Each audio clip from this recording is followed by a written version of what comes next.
नमस्कार साथियों, कैसे हैं आप सभी। तो इस स्पेशल सेशन में मैं सोनवीर मलिक आपका स्वागत करता हूं। एक बहुत ही महत्वपूर्ण चीज पे हम आज बात करने वाले हैं कि कैसे करें जीएस में बेहतर स्कोर। 3-4 चीजें हैं जो हमें एसएससी के किसी भी एग्जाम में सेलेक्ट कराने के लिए बहुत जरूरी हैं। अंग्रेजी अच्छी होनी चाहिए, मैथ अच्छा होना चाहिए, जीएस, रीजनिंग, आजकल कंप्यूटर तो जुड़ ही गया है साथ में। गलतियां कहाँ होती हैं हमसे कि हम खास तौर पे जीएस में नहीं समझ पाते कि हम क्या करें, कैसे स्कोर करें। क्योंकि जीएस अगर देखा जाए तो जीएस के जो 6-7 सेगमेंट हैं वो अपने आप में अलग अलग एक सब्जेक्ट हैं। तो जहां हमें मैथ को एक सब्जेक्ट के तौर पे पढ़ना होता है, इंग्लिश को एक सब्जेक्ट के तौर पे पढ़ना होता है, अगर देखा जाए तो जीएस कुल मिला के 6-7 सब्जेक्ट के बराबर बन जाता है। अब ऐसे में कब तक पढ़ते रहें, कैसे पढ़ते रहें, ये हमारे मन अंदर जो दुविधा होती है ना, कई बार ये हमें पढ़ने ही नहीं देती।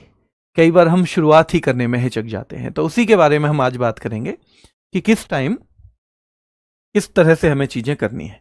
तो सबसे पहले तो देखिए, एसएससी एक ऐसा एग्जाम है जहां आपकी 3-4 सब्जेक्टों पे जो मेहनत होती है ना, 3-4 सब्जेक्ट्स पे जितनी आप मेहनत करते हो वो आपको 5-6 अलग अलग एग्जाम के लिए एलिजिबल कर देता है।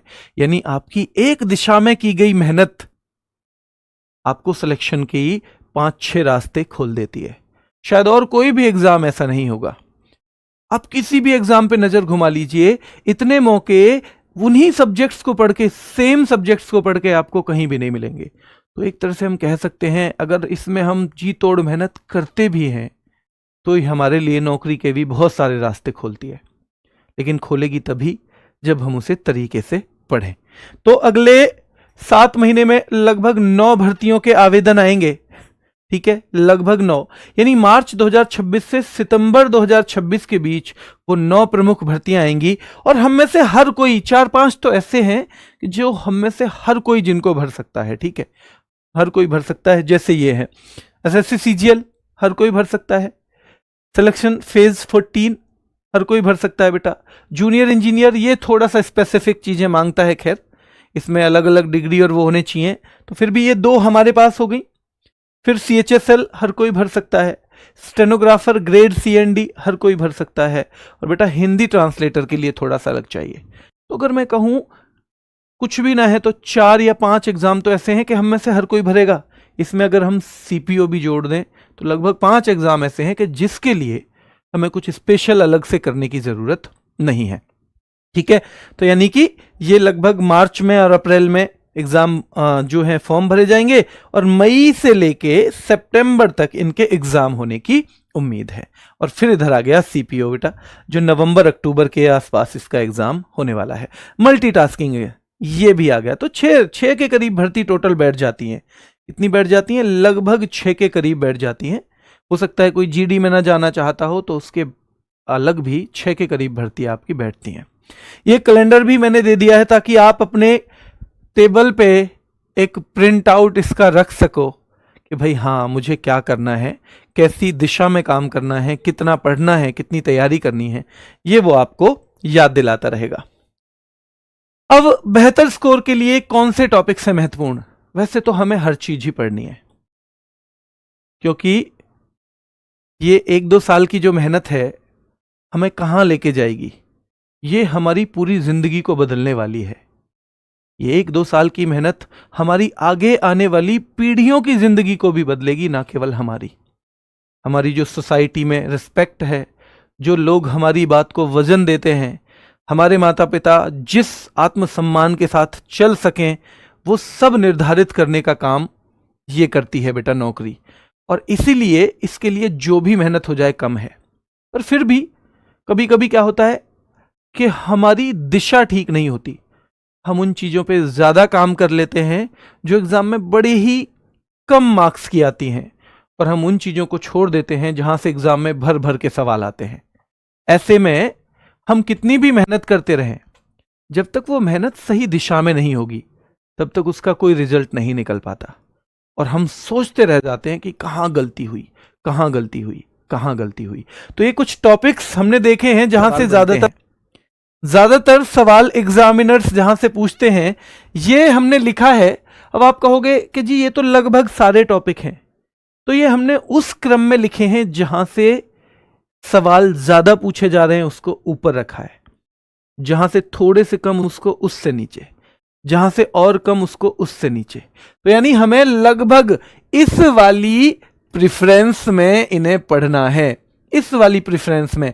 तो स्टैटिक जीके के टॉपिक है, इस प्रेफरेंस में पढ़ने हैं। इकोनॉमिक्स के जैसे सबसे पहले मैंने लिखा सूचकांक में जारीकर्ता, देश, भारत का स्थान, उद्देश्य, और आजकल ये भी पूछ लेता है कि इसके कंपोनेंट क्या क्या हैं, इसके चर क्या क्या हैं, कौन कौन सी चीज को ध्यान में रखा जाता है। मतलब जैसे सूचकांक से खूब सवाल आते हैं, जैसे आजकल आपको 1991 के आर्थिक सुधारों से सवाल बहुत देखने को मिलते हैं, और ये बहुत बड़ा टॉपिक भी नहीं है। अगर देखा जाए तो किसी भी किताब से अगर आपने 1.5-2 घंटा टाइम दे दिया तो ये लगभग आपका एक आध क्वेश्चन कंप्लीट जो है आप करके आओगे, उसे उसकी गलत होने की संभावना को पूरी तरह से खत्म कर देता है। तो ये इकोनॉमिक्स के टॉपिक हैं। ये पॉलिटी के टॉपिक हैं। आजकल बीएसए, बीएनएसएस और बीएनएस, ये 3 बड़े फेवरेट टॉपिक हैं। और चाहे 25 सवालों में से एक ही सवाल आए, पर एक सवाल तो बहुत होता है ना, 2 नंबर तो बहुत होते हैं ना, वो इस तरह से पूछता है बेटा। फिर संसद से पूछ रहा है, अधिनियम से पूछ रहा है, तो ये इस तरह से सवाल हमें इस प्रेफरेंस में पढ़ने हैं। ये हमने हिस्ट्री के टॉपिक रखे हैं, ये हमने ज्योग्राफी के टॉपिक रहे हैं, ये साइंस एंड टेक्नोलॉजी के टॉपिक हैं, ये करंट अफेयर के टॉपिक हैं, और ये उस क्रम में हैं जहां से सवाल, ये आपको पीडीएफ मिलेगी ताकि आपके पास ये सेव रहे, आपको एक आइडिया रहे कि भाई किस तरह से चीजें जो है मुझे करनी है। ठीक है। अब क्या होता है कभी कभी कि हम सवाल तो पढ़ते हैं, एक नंबर आता है, और एक नंबर एक तो आ रहा है आर्थिक सुधार से, और एक नंबर आ रहा है बेटा किसी बहुत बड़े टॉपिक से। तो हमें कौन सा पहले कर लेना चाहिए? जहां छोटा टॉपिक पढ़ने के बाद भी हमारा एक नंबर पूरा हो रहा है, वो कर लेना चाहिए या नहीं कर लेना चाहिए? अगर देखा जाए तो केवल 15 मिनट में हमें ये याद हो जाता है कि कौन सी पंचवर्षीय योजना कब शुरू हुई थी, उसकी ड्यूरेशन क्या है, कौन सी 5 ईयर प्लान की ड्यूरेशन क्या है। मैं कह रहा हूं आधा घंटा मुश्किल से उसमें लगता है कि जो हम 5 ईयर प्लान को कंप्लीट करें। लगभग हर शिफ्ट में पेपर में एक क्वेश्चन आता है और हम उसको नहीं करते। तो हमें यह ध्यान देना है कि हम उस दिशा में, क्योंकि कुछ ना कुछ इतना सिलेबस में हो सकता है कुछ ना कुछ हमसे छूट जाए, तो जो छूटे वो बहुत कम महत्वपूर्ण हो, और वो ऐसा हो कि शायद एक नंबर के लिए हमें पूरी की पूरी 50 पेज पढ़ने पड़ रहे हो, वो उस तरह का छूटे, अगर छूटे तो उस दिशा में हमें काम करना है। इसके लिए हमने ये चीजें की है। अब आरडब्ल्यूए क्या लेकर आ रहा है खास? क्या ये वीडियो एक बना देने से हमारी जिम्मेदारी खत्म हो जाती है?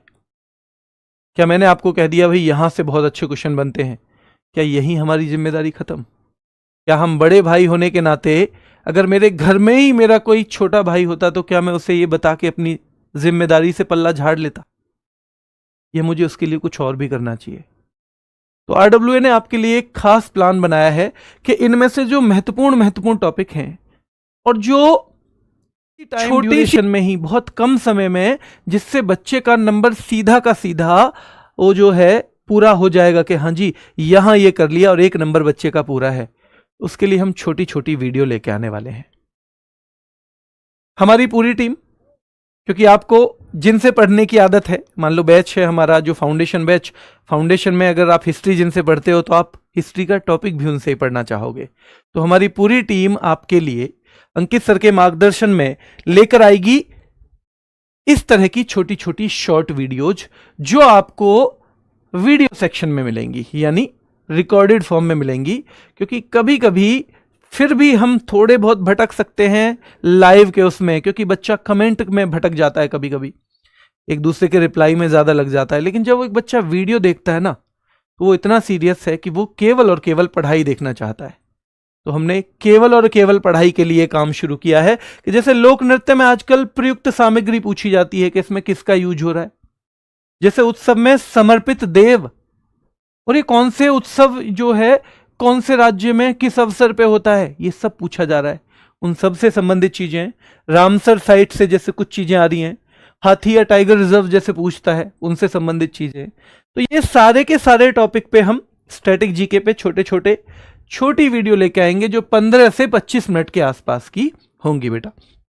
वैसे ही हम हिस्ट्री से जैसे प्रमुख पुस्तकों पे लेके आएंगे, इमारतें जो हैं, जो हमारी इमारतें हिस्ट्री से संबंधित हैं, युद्ध जैसे महत्वपूर्ण राजाओं ने क्या क्या प्रमुख किया है, जैसे वायसराय और उनसे संबंधित कार्य। इसी तरह हम भूगोल से नदियों के बारे में, बांध सीधे सवाल आते हैं, दर्रे के बारे में, माउंटेन पीक्स के बारे में, प्लेटू के बारे में, प्लेन्स के बारे में, ठीक है। जैसे हम क्लाइमेट के बारे में छोटी वीडियो लेके आएंगे, हम मिनरल्स के बारे में लेके आएंगे, हम सॉइल और एग्रीकल्चर के बारे में लेके आएंगे। तो ये वीडियो हम ज्योग्राफी से लेके आएंगे। वर्ल्ड ज्योग्राफी से भी हम ये सारे टॉपिक्स लेके आने वाले हैं, जैसे सोलर सिस्टम, रॉक्स, अर्थक्वेक बेटा, वॉल्केनो और ओशन करंट, ये सब हम लेके आएंगे। इकोनॉमी से बहुत महत्वपूर्ण टॉपिक है कई सारे, जैसे इंडेक्स लेके आएंगे हम लोग। और क्योंकि ये बड़ा हॉट टॉपिक बना हुआ है, इकोनॉमिक रिफॉर्म्स ऑफ 1991, ये हम लेके आएंगे। पंचवर्षीय योजनाओं से संबंधित, क्योंकि छोटे टॉपिक है और सीधे आपका सवाल बन जाता है, ये हम लेके आएंगे। उसी तरह बजट के बारे में हम लेके आएंगे चीजें। जनगणना, क्योंकि जनगणना से लगभग कोई भी एग्जाम हो, उसकी लगभग 90% शिफ्ट्स में आपको क्या मिलता है, उसमें आपको कोई सवाल, कोई क्वेश्चन देखने को मिल जाता है। तो सेंसस हम कराएंगे आपको। इन्हीं में जीएसटी की टैक्स स्लैब क्या है, इनके खास रूल क्या है, ठीक है। लॉ ऑफ डिमांड बहुत नॉर्मल सा एक ट्रेंड बना रहता है, इनमें बहुत ज्यादा डीप भी नहीं पूछता, लेकिन हमें उस सवाल का आंसर पता ही नहीं होता। तो वो लॉ ऑफ डिमांड से हम योजनाओं से, कोई भी एग्जाम हो, चाहे आप एमटीएस का एग्जाम दे रहे हो, चाहे आप सीजीएल के थ्रू इंस्पेक्टर का एग्जाम दे रहे हो, ये बहुत जरूरी है। स्कीम्स, बैंक रेट क्या है, इन्फ्लेशन क्या है, इस पे हम सवाल लेके आएंगे। और जो कमेटीज बनी हैं, जो हमारी इकोनॉमिक जो मुद्दे हैं, उनसे संबंधित जो भी आज तक कमेटीज बनी हैं और जो एग्जाम के लिए महत्वपूर्ण है, वो सब भी हम आपको इसके थ्रू करवाएंगे, ठीक है। चलिए, ये फिजिक्स से अंतरिक्ष स्टेशन पे जैसे नाम और संबंध, ये पूछा जाता है। इसरो के जो इंपॉर्टेंट मिशन है वो, सोलर सिस्टम में भाई हाइट, ऑब्जेक्टिव, ये सारी चीजें हम कराएंगे। कुछ मोशन से संबंधित चीजें, कुछ लॉ ऑफ मोशन से संबंधित चीजें, कुछ एनर्जी से संबंधित चीजें, कुछ ग्रेविटेशन से संबंधित चीजें, कुछ प्रेशर से, यानी ऐसे टॉपिक, ये टॉपिक हैं, लेकिन इनमें भी खास तौर पे वो सब टॉपिक्स जहां से सीधे सीधे सवाल बनते हैं, बेटा, ठीक है। वो सब हम आपके लिए लेकर आएंगे। मैं बताऊंगा कि हम लगभग कितनी वीडियो लेकर आएंगे, ये मैं आपको बताऊंगा। ऐसे केमिस्ट्री से हम मैटर पे लेके आएंगे, एलिमेंट्स पे लेके आएंगे, कंपाउंड यानी यौगिक पे, मिक्सचर यानी मिश्रण पे जो संबंधित चीजें हैं। और ये भी वहां मिश्रण बड़ा चैप्टर हो सकता है, लेकिन उसके जिस कोर एरिया से सवाल बनता है, वहां से वीडियो आपको देखने को मिलेगी, ठीक है। चलिए, तो एटॉमिक मॉडल्स पे, पीरियडिक टेबल पे, तो ये सारे के सारे टॉपिक हैं जहां से हम छोटी वीडियो, और खास तौर पे बायोलॉजी से तो देखो, विटामिन से सीधा सवाल पूछ लेता है, ठीक है। कोशिका से सीधा सवाल आ जाता है, स्केलेटन सिस्टम से सीधा आ जाता है, नर्वस सिस्टम से सीधा आ जाता है, रेस्पिरेटरी सिस्टम से सीधा आ जाता है। तो ये जो हमारा ब्लड सर्कुलेटरी सिस्टम है, सीधा सवाल आ जाता है। सबसे ज्यादा टॉपिक अगर मैं कहूं, तो जो मेरी नजर में बहुत छोटे और एग्जाम के लिए बहुत बेहतरीन महत्व रखते हैं, शायद वो बायोलॉजी में ही है। तो यहां से भी आपको वीडियो देखने को मिलेंगी, ठीक है। चलिए, ये रोग है ना, तो प्लांट टिश्यू, हार्मोन्स, फोटोसिंथेसिस, यहां से जहां जहां चीजें हैं, और बेटा इंपॉर्टेंट डिस्कवरीज भी आपको देखने को मिलेंगी, ठीक है। चलिए, अभी मैं यहां तक बता रहा था आपको, एक चीज आप ध्यान रखिए कि मैं पहले भी बता चुका हूं कि अगर आपको जीएस पे कमांड करनी है तो आपको एक चीज समझनी होगी। जीएस दो टाइप से बांट सकते हो आप जीएस को। इसका अगर वर्गीकरण करना हो आपको, इसको अगर क्लासिफाइड करना हो, तो एक तो फैक्ट्स, यानी जहां सीधे सीधे तथ्य हैं, और एक बेटा कॉन्सेप्ट्स, ठीक है, जहां पे आपको इसका मेन कोर समझना है, इसकी कॉन्सेप्ट समझनी है। फैक्ट अलग है, कॉन्सेप्ट अलग है। आपको इन फैक्ट्स पे अलग से काम करना ही होगा, क्योंकि फैक्ट याद करने की हमारी लिमिट है। हम एक दिन में 200 पेज कॉन्सेप्ट वाली चीजें जो हमने पढ़ रखी हैं उनका अच्छे से रिवीजन कर जाएंगे, उनको शायद समझ भी लेंगे। लेकिन अगर मैं कहूं सुबह से शाम तक आप 500 केवल फैक्ट रट लो, तो क्या वो आपके लिए आसान होता है? बताओ, क्या वो आपके लिए आसान है? अगर मैं कहूं कि जी 500 आपको डेट्स ही रट लेनी है शाम तक, क्या आप कर पाओगे? अगर आपको बहुत बेहतरीन सब्जेक्ट को केवल समझना हो और कहें कि भाई आप समझना मत, डेट्स वगैरह कुछ याद मत करना, आप आर्टिकल मत याद करना, बस समझते चले जाओ चीजों को, आप कहोगे भैया 12 घंटे पढ़ाओ। आप 12 घंटे पढ़ाओ, 12 घंटे भी हम करने को तैयार हैं, हम 12 घंटे भी समझ लेंगे, पर 12 घंटे में केवल फैक्ट पढ़ाऊंगा तो वो आप नहीं कर पाओगे। ठीक है, चलिए, तो ये फैक्ट जो है आपको पता होने चाहिए कि फैक्ट और कॉन्सेप्ट दो जगह हैं, और फैक्ट को हमें थोड़ा सा टाइम देना है, लगभग रोजाना 1 घंटे के करीब, 1 से 1.5 घंटे, क्योंकि ये एक और खास बात है कि एग्जाम में जो चीजें पूछी जाती हैं वो इस एरिया से ज्यादा पूछी जाती हैं। फैक्ट वाला एरिया ज्यादा पूछी जाती हैं बेटा, एग्जाम में बहुत ज्यादा पूछी जाती हैं। और फिर एक चीज मैं आपको बता देता हूं कि एक नियम और याद रखना है, अगर जीएस की तैयारी अच्छे से करनी है ना, एक नियम और याद करना है कि भैया जैसे मैंने ये पढ़ा, मैंने यहां पे 12 चीजें लिखी एक पेज में, 2 3 4 5 6 7 8 9 10 11 12, और ये 12 मैंने पढ़ी, 12 के मैंने नोट्स बनाए। इनमें से आपको 1-2 रीडिंग के बाद ये जरूर डिफाइन कर लेना है, ये जरूर डिफरेंस कर लेना है कि किस चीज का मुझे बार बार रिवीजन करना है, और वो बार बार रिवीजन के लिए आप उन्हें कैसे भी कर सकते हो। जैसे मेरा अपना तरीका है कि जब मैं कोई चीज पढ़ता हूं तो मुझे जो महत्वपूर्ण लगता है और जो ज्यादा मुश्किल लगता है, मैं उसे थोड़ा सा रेड से टिक करता हुआ चला जाता हूं, और जब मैं रिवीजन पे आता हूं ना, तो मैं 2 बार केवल रेड ही पढ़ता हूं, वो मुझे अलग से दिख जाता है कि ये मुश्किल है। अगर हम ऐसे आइडेंटिफाई नहीं करेंगे, अगर हम ऐसे क्लासीफाई इसको अलग से नहीं करेंगे, तो क्या होगा, फिर आपको ये पूरा पढ़ना पड़ेगा, और पढ़ के आपको पता चलेगा अरे ये तो आसान था, इसको तो नहीं पढ़ना था, अरे ये भी आसान था, इसको नहीं पढ़ना था। पर अब तो पढ़ चुके, उस समय तो आप दे चुके। अगर मैं पूरे 12 चीजों को रिवाइज करता और एक तरफ मैं केवल 3 को कर रहा हूं, तो इसने में कितना टाइम लगेगा, चौथाई टाइम लगेगा, यानी मैं 4 बार इसको कर सकता हूं। तो इसलिए जो मुश्किल चीज है उनको अलग से डिफरेंशिएट आपको करना आना चाहिए, उसको अलग से आपको थोड़ा सा फोकस करना है, अलग से उस पर थोड़ा सा टाइम देना है। अगर आप ये कर पाए, बहुत मैक्सिमम, देखो बेटा, मैं जब कांस्टेबल था मैंने पहली बार कोचिंग की थी, और 4 महीने की, उसके बाद मैं कभी कोचिंग नहीं कर पाया, और बाकी मेरी 3 जो नौकरियां लगी वो सब नौकरी करते करते लगी। और मैं ऑनेस्टली बताऊं, जब मैं सब इंस्पेक्टर से सीजीएल में सेलेक्ट हुआ, तब तो बेटा लगभग दिल्ली पुलिस सब इंस्पेक्टर में आपका भी कोई दोस्त हो, 14 घंटे की नौकरी एवरेज हो जाती है, एवरेज। उसके बाद भी सीजीएल में सिलेक्शन हुआ, क्यों? क्योंकि मुझे यह समझ में आया कि हम जितनी चीजें सीखे हुए हैं उनको 1000 बार रिवीजन मत करो, उनको उस रिवीजन के लिए कम समय दो, और जितनी हम पे नहीं आती उनको ज्यादा समय दो। तो मैं बता रहा हूं ऑनेस्टली कि मेरे पास नौकरी करते हुए भी जितना समय था, नौकरी करते हुए भी जितना समय था, शायद उसका भी मैंने 50% ही यूज किया, और उसके बाद भी एग्जाम तो निकला। और ऐसा नहीं है कि भाई क्योंकि सब इंस्पेक्टर का आज दिया है और 6 महीने बाद ही, जो मेरा सब इंस्पेक्टर का एग्जाम है वो मैंने 2010 में दिया, और सीजीएल वाला एग्जाम एक 2012 में और एक 2014 में, तो अच्छा खासा डिफरेंस था। ऐसा नहीं है पुरानी तैयारी चली आ रही है।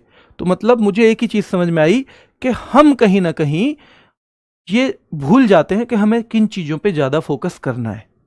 हम सबको बराबर ही आंकते हैं, हम हर सवाल को उतनी ही बार निकालते हैं, जबकि एक सवाल ऐसा है कि मैं अगर 2 साल भी नहीं निकालूंगा तो मैं उसे गलत नहीं करूंगा, और एक सवाल ऐसा है कि जिसे मैं अगर 2 हफ्ते नहीं निकालूंगा तो मेरे दिमाग से वो चला जाएगा कि मैंने कैसे निकाला था। ये डिफरेंस करना आपको आना चाहिए कि आपको किसको ज्यादा वजन देना है, किसको ज्यादा टाइम देना है, ये बिल्कुल आपको डिफरेंस आना चाहिए। ठीक है, तो ये मैंने बता दिया, और ये मंत्र जो बच्चे सेलेक्ट होंगे वो बता रहा हूं, ये हमारा एसएससी फाउंडेशन बैच है, ये सारे टीचर्स आपको पता है वहां भी पढ़ा रहे हैं जो आपके लिए वीडियो लेके आएंगे। इसकी वैलिडिटी हमारी 2 साल है भाई, कोई अभी भी जुड़ना चाहता हो तो ऐसा नहीं है कि जी ये तो 1 महीना हो गया है तो अब मैं कैसे लूं, चाहें तो आपकी मर्जी है, बिल्कुल जुड़ सकते हैं, ठीक है। इसके अलावा अंग्रेजी का एक अलग से बैच है संजीव सर का, तो वो भी आप जुड़ना चाहें तो जुड़ सकते हो भाई, ठीक है। लेकिन अब मेन चीज कि हमारी ये वीडियो मिलेंगी कहां। ये हमारा RWSSC एग्जाम्स यूट्यूब चैनल है, और इसको जब आप खोलोगे तो यहां सबसे पहले तो होम आता है, फिर आता है वीडियो, और उस वीडियो सेक्शन में ये आपको मिलने वाली है। और ये 4 से 5 याद रखना है, 4 से 5 वीडियो आपको हर वीक मिलेंगी। ऐसा नहीं है, एक बच्चा पूछ रहा था कि सर एक आध ही मिलेगा क्या, एक आध ही मिलेगा? एक आध नहीं मिलेगा, 4 से 5 आपको जरूर मिलने वाली हैं ये वीडियो पूरे वीक में। तो बस आप खुद को तैयार कीजिए और आप बहुत बेहतरीन आप करेंगे। एक तरीके से चलना है, एक रणनीति के साथ चलना है, क्योंकि हम कितनी मेहनत कर रहे हैं ये मायने नहीं रखता। मायने रखता है हम किस दिशा में मेहनत कर रहे हैं और हम कितनी समझदारी से मेहनत कर रहे हैं। मुझे उम्मीद है कि आप सब लोग इस वाली चीज़ों को थोड़ा सा फॉलो करेंगे और आप ना अगले 1 महीने के अंदर अपने आप में अंतर भी देखेंगे। और ये एक वीडियो आपके लिए बहुत प्रीशियस होने वाली है, इसको किसी भी कीमत पे आपको छोड़ना नहीं है, ठीक है। अभी के लिए इतना ही, फिर मुलाकात करेंगे। धन्यवाद।